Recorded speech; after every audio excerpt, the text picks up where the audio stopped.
नमस्कार दोस्तों, मैं रविंद्र कुशवाहा और मेरे channel Ravindra tech and blogs में आपका स्वागत है। दोस्तों, आज हम 18 इंच स्पीकर रिकॉन करने वाले हैं और इसका फुल डिटेल्स बताएंगे, हर बारीकी बताएंगे। अब वीडियो में अंत तक बने रहिएगा तो आपको सारा डिटेल्स मिल जाएगा। और वीडियो के अंत में हम आपको स्पीकर पेपर्स को कोटिंग करना सिखाएंगे। बहुत सारे स्पीकर आप देखे होंगे जिसमें स्पीकर पेपर कोटिंग किया होता है, डबल साइड कोटिंग किया होता है। हम यहाँ सिंगल साइड कोटिंग करेंगे।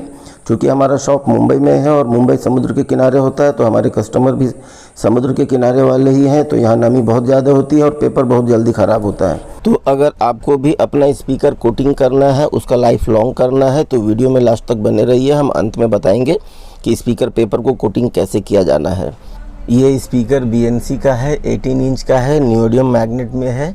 इसका मॉडल नंबर है BNC 18 NBX100। ये 1200 वाट का स्पीकर है और इसमें 4 इंच का वॉइस कॉइल लगता है और वॉइस कॉइल का साइज 25 mm का होता है। तो चलिए देखिए, ये हमने स्पीकर को फाड़ लिया है और इसके कॉइल्स को निकाल लिया है। ये इसका एरालाइट लगा हुआ है, इसको अभी हम ग्राइंडर से साफ़ करेंगे। तो इसके लिए ये मार्बल का एक जो घसने वाला होता है वो हम इस पर लगा लिए हैं और इसे घस करके हम पूरे स्पीकर्स के साफ़ कर ले रहे हैं। ये देखिए, स्पीकर का स्पाइडर का जगह हमने साफ़ कर लिया और जहाँ पे स्पीकर का क्लॉथ रिंग लगेगा उसको भी हमने साफ़ कर लिया है। चूँकि स्पीकर जल कर आया था तो पोल पर कुछ न कुछ डस्ट और कार्बन लगा होगा, जला हुआ कॉइल का केमिकल भी लगा होगा, तो उस पोल को हमें साफ़ कर लेना है। तो पोल साफ़ करने के लिए हमें NC थिनर लेंगे। एक 7 नंबर प्लास्टिक शीट के ऊपर साफ़ कपड़ा लगा करके उसमें NC थिनर लगा करके पोल के चारों ऊपर गोल गोल घुमा देंगे। पोल के चारों तरफ घूमने से ये देखिए, पोल पर जो डस्ट लगा हुआ था वो क्लियर हो गया है। अब इसमें हम कॉइल रख करके माप लेते हैं। ये कॉइल मेरा ही बनाया हुआ है, 27 गेज में बनाया हुआ है, 25 mm का कॉइल है और इन आउट कॉइल है। इसका वीडियो हम जल्दी ही अपलोड करेंगे। इसके ऊपर एक हम 7 mm की प्लास्टिक शीट डाल करके पोल के ऊपर रख लेते हैं। पोल के ऊपर रख करके इसमें स्पाइडर रख करके हम माप देंगे। तो पोल के ऊपर रखने के बाद सबसे पहले हम 7 नंबर की छोटी छोटी प्लास्टिक की टुकड़ियों से कॉइल को जाम कर देंगे और इसके बाद स्पाइडर रख करके उसमें माप देंगे। फिर पेपर रख करके भी माप देंगे और जो एक्स्ट्रा कॉइल का पार्ट होगा उसको काट कर निकाल देंगे। तो ये देखिए कॉइल का सेंटरिंग। कॉइल का सेंटरिंग में हमें 10% ही तार बाहर रखना है। तो 54 टर्न है तो लगभग 5 से 6 टर्न बाहर रहेगा। अब हम कॉइल के ऊपर स्पाइडर लगाएंगे। ये स्पाइडर सिलिकॉन कोटेड है और डबल क्लॉथ का बना हुआ है। काफ़ी सॉफ्ट होता है और काफ़ी मजबूत होता है। ये जल्दी फटता नहीं है। तो इसको हम एक सुई की सहायता से गोल गोल घुमाते हुए कॉइल के ऊपर सेट कर दिए हैं और एक मार्कर की सहायता से कॉइल के ऊपर मार्क कर दिए हैं। अब इस पर हम पेपर भी रख कर देख लेते हैं। ये नॉन प्रेस पेपर है, इम्पोर्टेड पेपर है। ये ग्लास फाइबर है, इसमें ग्लास फाइबर मिक्स होता है। तो जब आप इस पेपर को पीछे की साइड से देखेंगे तो उसमें आपको ग्लास फाइबर चमकता हुआ दिखेगा। इसको भी हम एक सुई की सहायता से गोल गोल घुमाते हुए कॉइल के ऊपर सेट कर लेते हैं और उसके बाद फिर हम मार्क कर लेंगे। मार्क करके कॉइल का एक्स्ट्रा जो हाइट होगा उसको काट करके निकाल देंगे। उसके बाद हम पेपर में जिससे पंच करते हैं उससे हम कॉइल के ऊपर होल करेंगे, जिससे हमारा गर्म हवा स्पाइडर के नीचे का जो गर्म हवा है वो बाहर निकल जाएगा। उसको VCC सिस्टम भी बोलते हैं, वॉइस कॉइल कूलिंग सिस्टम, और दूसरे स्टैंडर्ड भाषा में उसको ventilated voice coil gap for reduce heat system बोलते हैं। तो ये हम एक्स्ट्रा काट ले रहे हैं और उसके बाद माप के देखते हैं। जो हमारा कंगारू का पंच करने वाला मशीन है वो अगर लाइन के नीचे जाएगा तो इसमें भी हम VCC सिस्टम कर देंगे। तो ये देखिए, हम होल करने के लिए कंगारू मशीन यूज कर रहे हैं जिससे पेपर में पंच होता है। और इसको अब हम देखते हैं। तो पहला होल हम करते हैं। तो पहला होल करने के बाद देखिए, हमारा होल जो है स्पाइडर के लाइन से काफ़ी नीचे जा रहा है। तो हम इसमें चारों साइड इस कॉइल में VCC का होल कर लेते हैं। यहाँ से हमारा अंदर साइड का जो गर्म हवा है जो स्पाइडर और बास्केट के बीच में रहता है, मैग्नेट के बीच में रहता है, वो यहाँ से सेंटर पोल से बाहर निकल आएगा और कॉइल का लाइफ बढ़ जाएगा। तो अब हम वापस इस कॉइल को यहाँ पे सेट कर देते हैं। कॉइल सेटिंग तो आप हम पहले देख ही चुके हैं, फिर से हम आपको दिखला देंगे। उसके पहले इसमें हम 7 नंबर की छोटी छोटी प्लास्टिक की पट्टियाँ लगा करके कॉइल को एकदम सेंटर में जाम कर देंगे। ये पट्टियाँ लगाने से क्या होगा कि कॉइल चारों साइड से हमें छोटी छोटी पट्टियाँ लगानी है जिससे कॉइल हमारा एकदम सेम सरफेस में बैठे। और ये एक 10 नंबर की प्लास्टिक की सीट है जिसको हम बाहर से घुमा लेंगे। तो ये देखिए, हमारा कॉइल कहीं पे भी टच नहीं हो रहा है। अगर बाहर कॉइल टच होगा तो एक खरखर की आवाज़ आएगी, तो हमें फिर दूसरा कॉइल लगाना होगा। इसको हम एरालाइट से बनाएंगे। तो एरालाइट 2 ट्यूब में आता है, एक हार्डनर होता है और ये रेसिन होता है। दोनों बराबर मात्रा में निकाल करके हम मिक्स कर ले रहे हैं और फिर जब ये अपना कलर चेंज होने लगेगा तो इसको हम ब्लैक कलर करेंगे। तो ब्लैक करने के लिए मेरा पसंदीदा कलर जो है वो जेरोक्स का पाउडर है। आप जेरोक्स का पाउडर जेरोक्स दुकान से नया भी खरीद सकते हैं या उनकी मशीन से निकाला हुआ वेस्ट पाउडर भी आप यहाँ यूज़ कर सकते हैं। हमें सिर्फ कलर करना है, नया या पुराना से यहाँ कोई मतलब नहीं है। तो मैं जेरोक्स दुकान से यूज़ किया हुआ पाउडर लेकर आया हूँ, वही पाउडर डाल करके मैं यहाँ पे काला कर देता हूँ। अब इस ब्लैक जो हमारा एरालाइट का पेस्ट है, इसको हम इस कॉइल के ऊपर जो लाइन है स्पाइडर का, वहाँ पे थोड़ी थोड़ी मात्रा में लगा दे रहे हैं। यहाँ ज़्यादा मात्रा में आपको नहीं लगाना है, थोड़ी थोड़ी मात्रा में लगाना है, ताकि स्पाइडर जो है आपका सिर्फ नीचे से लॉक हो जाए। और इसमें हम 2 बार नहीं बताएंगे, इसमें हम एक ही बार में हम कॉइल अपना स्पाइडर सेट कर रहे हैं। तो हम स्पाइडर के आउटर साइज में भी एरालाइट लगा देंगे। ये देखिए स्पाइडर का बाहर के लेयर में अपना एरालाइट पूरा लग गया है। तो अब हम इसको कॉइल के ऊपर रख करके गोल गोल घुमाते हुए बास्केट के ऊपर सेट कर देंगे। तो यहाँ पर भी हमें सुई की आवश्यकता होगी। सुई से लगा करके ये देखिए आपको अपना स्पाइडर को पोल के ऊपर लगा देना है और फिर गोल गोल घुमा देना है, ताकि जो कॉइल के ऊपर लगा हुआ एरालाइट है वो स्पाइडर में लग जाए। अब स्पीकर को पलट करके रख दें, वरना जो कॉइल का एरालाइट है वो कॉइल के अंदर चला जाएगा। लगभग 15 मिनट हो गए हैं, तो हमारा एरालाइट टाइट हो गया है। तो अब हम इस पर पेपर लगाएंगे। ये देखिए आपको चमक दिख रहा होगा, यही ग्लास फाइबर होता है। इससे पेपर का क्वालिटी काफ़ी बढ़ जाता है और ये ग्लास फाइबर आपको इम्पोर्टेड पेपर में ही मिलेगा, लोकल पेपर्स में नहीं मिलेंगे। तो अब हम वापस से एरालाइट बना लिए हैं और उसको हम स्पाइडर और कॉइल के बीच में थोड़ी थोड़ी मात्रा में लगा दे रहे हैं, क्योंकि यहाँ पे हमारा जो है सो पेपर लॉक होगा। यहाँ पे दोस्तों फ्यूचर में कभी भी आप स्पीकर बनाएंगे तो एक बात ध्यान रखिएगा कि स्पाइडर और पेपर अगर आपस में टच होकर के फिट होता है तो स्पाइडर का जो स्ट्रेंथ है और जो पेपर का जो स्ट्रेंथ है वो काफ़ी अच्छा मजबूत जुड़ता है। तो वो तो जॉइंट की बात हो गई, और प्लस साउंड भी काफ़ी अच्छा निकलता है, एकदम परफेक्ट निकलता है। लेकिन अगर स्पाइडर और पेपर के बीच में गैप रहेगा तो थोड़ी सी मजबूती कमी भी होती है। कभी कभी वहाँ से स्पाइडर या पेपर छोड़ देता है और थोड़ा सा आउटपुट भी उसमें अलग मिलता है, कम मिलता है। तो हम एरालाइट पूरे कॉइल में चारों साइड स्पाइडर के ऊपर और कॉइल के ऊपर लगा दिए हैं। अब हम क्लॉथ रिंग चिपकाने के लिए इसमें स्पेप 7 चारों साइड बास्केट पे लगा करके पेपर रख दे रहे हैं। पेपर यहाँ पर हम रख करके उसको एक बार उंगली से चारों साइड फैला लेंगे ताकि स्पेप 7 उसमें चिपक जाए। उसके बाद गोल गोल घुमा देंगे ताकि जहाँ पर स्पेप 7 ना लगा हो वहाँ पे भी चिपक जाए, और नीचे जो एरालाइट है वो भी चारों साइड घूम घूम करके पेपर में हल्का सा पकड़ लेवे। तो ये देखिए एकदम परफेक्ट कॉम्बिनेशन है। लेकिन कभी कभी क्या होता है कि बास्केट का हाइट ज़्यादा होता है और डीप पेपर भी नीचे पूरा जड़ में जाकर नहीं बैठता है, एवं स्पाइडर जो है वो अब कभी कप का नहीं मिलता है, फ्लैट मिलता है, तो गैप मजबूरी में करना पड़ जाता है। लेकिन कोशिश कीजिएगा कि स्पाइडर और जो अपना पेपर है वो जितना नज़दीकी चिपका रहे उतना अच्छा होगा। स्पेप 7 सूख गया है तो एक ठोस चीज़ से हम उसको दबा दे रहे हैं। यहाँ पे आप स्क्रू ड्राइवर या किसी भी ठोस चीज़ से उसको दबा देंगे तो स्पेप 7 बास्केट में चिपक जाएगा। अब वापस इसके ऊपर रिंग लगाने के लिए हम स्पेप 7 रिंग के ऊपर चारों साइड फैला कर लगा दे रहे हैं, और फिर इसको हम एक स्पंज की सहायता से चारों साइड फैला लेंगे। तो दोस्तों अगर यह वीडियो आपको पसंद आए तो लाइक ज़रूर कीजिएगा। बहुत मेहनत लगता है बनाने के लिए, इसके लिए हमको रात भर जगना पड़ता है, रात में हम रिकॉर्डिंग करते हैं। यही कारण है कि हम जल्दी जल्दी वीडियो अपलोड नहीं कर पा रहे हैं। जल्दी जल्दी अपलोड करेंगे तो क्या होगा कि वीडियो में क्वालिटी भी नहीं बन पाएगा और हम पूरी डिटेल्स नहीं बता पाएंगे। हम चाहते हैं कि आपको छोटी सी बातें भी आपको मिले, जानकारी में हम दे पाएँ। तो प्लीज़ लाइक करके कमेंट में बताइएगा, और अगर आप चैनल पे नए हैं तो चैनल सब्सक्राइब करके बेल आइकन दबा दीजिएगा। ये देखिए अब हम यहाँ पे लगाने के लिए जो चप्पल का शोल होता है उसका स्पंज लेकर आए हैं और उसको साइज़ में कटिंग कर लिए हैं, और कटिंग करके फिर उसमें हम स्पेप 7 लगा दे रहे हैं। अब हम उसको एक स्पंज की सहायता से अच्छी तरीके से फैला लेंगे। तो दोस्तों अभी बहुत सारी वीडियो बनने वाली है, बहुत सारे डिटेल्स हम आपको देने वाले हैं। लगभग 25 साल का अनुभव हम आपके साथ शेयर करने वाले हैं। तो चैनल पे बने रहिएगा, प्लीज़ सब्सक्राइब कर लीजिएगा ताकि आपको नोटिफिकेशन मिलते रहे। जल्दी ही हम कॉइल्स के ऊपर एक वीडियो बनाने वाले हैं जिसमें हम सारे कॉइल्स का डिटेल देंगे कि 300 वाट का कॉइल कितने mm में बनना चाहिए, कौन सा गेज यूज होगा, 500 वाट का कॉइल का क्या mm गेज होगा वायर का, उसमें कौन सा हाइट कितना रखना चाहिए, 600 वाट का 4 इंच का वाइस कॉइल या फिर 800 वाट का 4 इंच का वाइस कॉइल, उसमें वायर का क्या गेज होगा, उसका हाइट कितना होगा, 1000 वाट, 1200 वाट, 1500 वाट, 2000 वाट, 4.5 inch vice coil, 5 inch vice coil, हम सारा डिटेल्स देंगे। तो अगर आपको मेरा अनुभव चाहिए तो प्लीज़ चैनल को सब्सक्राइब कर लीजिएगा। अब हम ये स्पंज का जो टुकड़ा है इसको जो स्क्रू टाइट करने वाला होल होता है वहाँ से मैच करते हुए चारों साइड फैला कर लगा दे रहे हैं। ये देखिए लास्ट स्पंज का टुकड़ा लग गया। स्पंज का टुकड़ा बराबर से फैल करके लग गया है।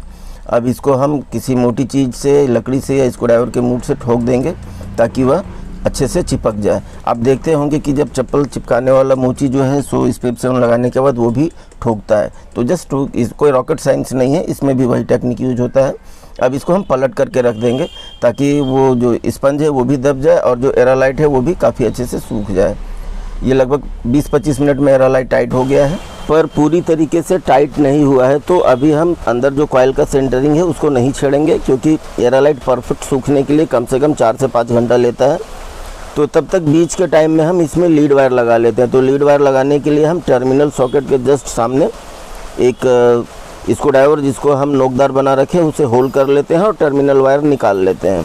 और टर्मिनल वायर निकालने के बाद हम उसको लपेट करके सोल्डिंग करेंगे। दोस्तों यहाँ पर लोग क्या है, कभी कभी सिंगल शॉट सोल्डिंग कर देते हैं घस करके, बट मुझे वो पसंद नहीं है, क्योंकि जब नमी वगैरह से या गर्मी वगैरह से कुछ रस्ट पकड़ता है तो सोल्डर डिसोल्व हो जाता है और स्पीकर ओपन हो जाता है। तो हम यहाँ वायर को 3-4 राउंड लपेट करके और फिर उसके बाद हम इसको सोल्डिंग करते हैं। तो उससे क्या होगा, किसी भी कंडीशन में आपका वो रस्ट डिसोल्व नहीं होगा। तो अच्छे से सोल्ड हो गया है। तो अब हम एक स्क्रूड्राइवर की सहायता से सोल्डिंग किए हुए पॉइंट को कॉइल के जड़ के पास दबा दे रहे हैं और फिर इसको अब हम एरालाइट से लॉक कर देंगे और फिर सूखने के लिए छोड़ देंगे। ये देखिए हमारा लीड वायर टर्मिनल से लग गया है। अब हम एरालाइट बना करके रखे हुए थे उसको लगा दे रहे हैं। एरालाइट हम पूरा मतलब जो सोल्डिंग किए हुए पार्ट को ढक देंगे और साइड में जो भी कॉइल और पेपर का गैप है वहाँ पे भी भर देंगे, ताकि नीचे से और ऊपर से एरालाइट का मजबूत जोड़ हो जाए और स्पीकर कितना भी तेज़ बजे तो वहाँ से वो उखड़े नहीं, निकले नहीं। तो ये देखिए चारों साइड हम एरालाइट को लगा दे रहे हैं। दोस्तों फ्यूचर में हम एक वीडियो बनाने वाले हैं। पिछली बार भी एक वीडियो में हम उसका जिक्र किए थे कि कॉइल का सेंटरिंग, बहुत सारा कन्फ्यूजन है कॉइल के सेंटरिंग में। तो बहुत कम लोगों को ये जानकारी होगी, ऐसा नहीं बोलता कि जानकारी नहीं होगी, बट बहुत कम टेक्नीशियन को ये जानकारी होगी कि कॉइल खुद बताता है कि आप मुझे कितने सेंटर पे सेंटरिंग करें। उसके ऊपर हम एक डिटेल से बनाएंगे, वीडियो बनाएंगे, जिसमें हम कॉइल रखेंगे तो वो कॉइल खुद सेट हो जाएगा कि यहाँ पे ही मुझे सेंटरिंग करना है और यहीं से मैं जंप करूँगा। नीचे और ऊपर दोनों, जो पोल के ऊपर वो मध्य में कॉइल खुद जाकर सेट हो जाएगा बगैर कनेक्शन दिए हुए। तो वीडियो ज़रूर देखिएगा, जल्दी ही हम अपलोड करेंगे। चारों साइड एरालाइट लग गया है। तो अब हम इसको एक हीट गन की सहायता से गर्म कर देंगे, जिससे एरालाइट पिघल करके पेपर और कॉइल के बीच में अच्छे से समा जाएगा और कहीं पर कुछ एयर होगा तो बबल्स की तरह से बाहर निकल आएगा और एरालाइट जो है सो कॉइल और पेपर को काफ़ी अच्छे से सिमट करके पकड़ लेगा। दोस्तों मेरा शॉप मुंबई में है, नवी मुंबई में है। मुंबई का बारिश तो आप लोग सुने ही होंगे, आज भी बहुत तेज़ बारिश हो रहा है। पूरा मुंबई, नवी मुंबई पानी पानी भर गया है। शायद रिकॉर्डिंग में अभी आपको वह बारिश की आवाज़ सुनाई दे रही होगी। ये देखिए हमारा एरालाइट जो है वो पेपर और कॉइल के बीच में काफ़ी अच्छे से चिपक गया है।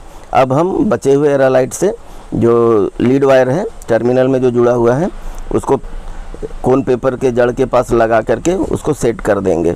उससे क्या होगा कि जब स्पीकर हमारा 1200 वाट का स्पीकर है तो काफ़ी तेज़ वाइब्रेशन होगा, तो जड़ के पास से लीड वायर टूटेगा नहीं।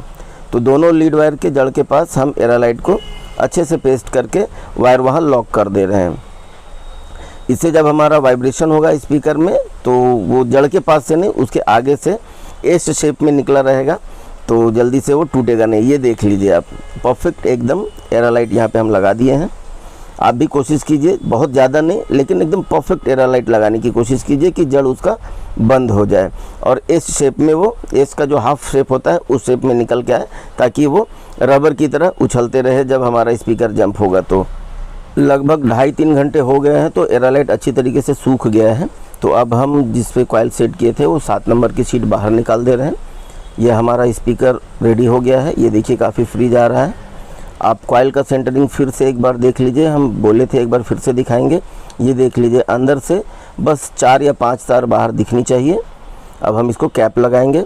तो कैप पहले हम रख करके एक अंदाज़ा ले लेते हैं हमारा कैप कहाँ पे बैठेगा और फिर आप चाहे तो ब्लैक मार्कर से वहाँ दाग दे सकते हैं, यानी तो अगर आपका अंदाज़ा सही है, एक्सपीरियंस सही है, तो आप वहाँ पे परफेक्ट कैप बिठा सकते हैं।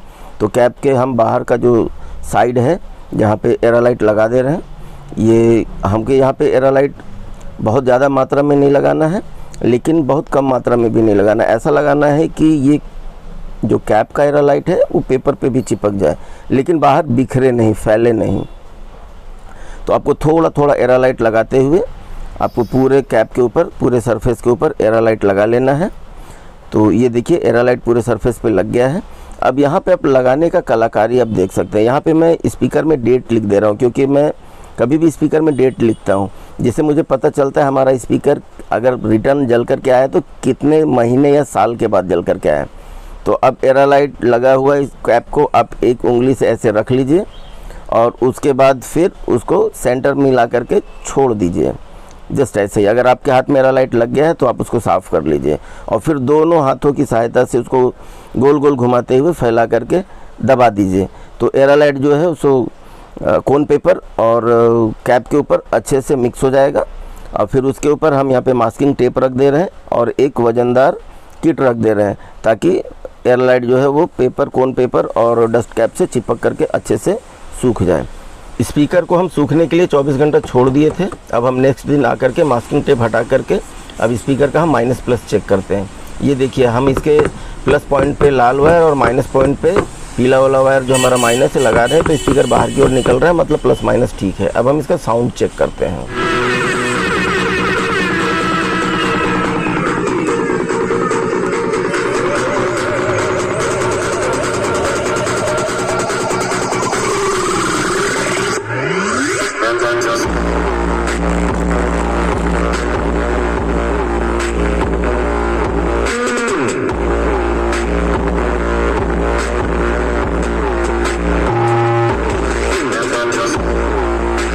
दोस्तों स्पीकर फाइनली बनकर तैयार हो गया है।